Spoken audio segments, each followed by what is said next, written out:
The sounds of construction, a drill, and a vacuum.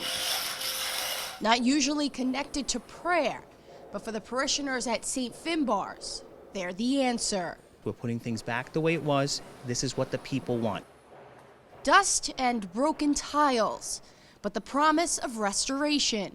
In the 1980s, the nearly 100-year-old church was modernized, a move that infuriated parishioners.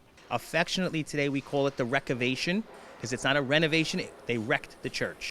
What you're looking at now is the Bath Beach Church, first constructed in the early 1900s, with a traditional high altar, much loved by parishioners, but something many thought destroyed. When the church was opened, it was beyond what was on the plan, and the entire high altar was gone. It was gone. And it was sitting in the parking lot. It really caused an uproar. I mean, they were crying. There are families that have left the parish because, since 1984, families that have left the parish because of the renovation, they were really hurt by it.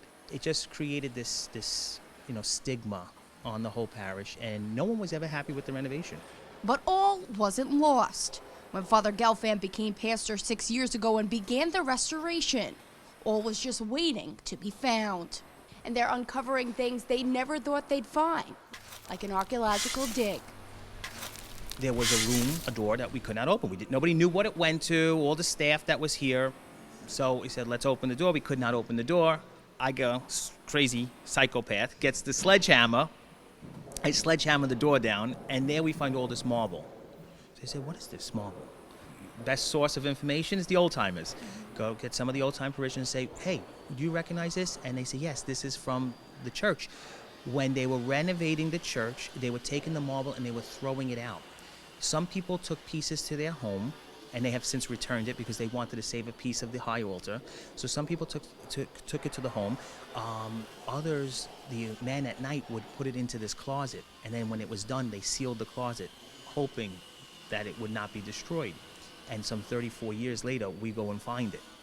And that is when the whole idea of, wait, we can really put this high altar back because we have the pieces. They have the pieces, and thanks to generations of faith, they have the money. We're almost at $1 million now from a poor parish that has nothing.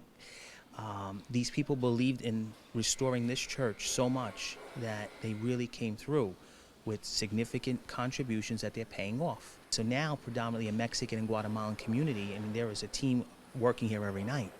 And everything that you've seen here, all the demo, this has not cost us anything yet. Because it's the people. It's all volunteers. But their sweat equity, well worth it. It's a lot of hard work, but I think the reward is that they're seeing something that we did not know was under this floor come alive. Perhaps a resurrection of its own. St. Finbar's will be restored to its former glory by this Easter. Reporting for Currents, I'm Michelle Powers.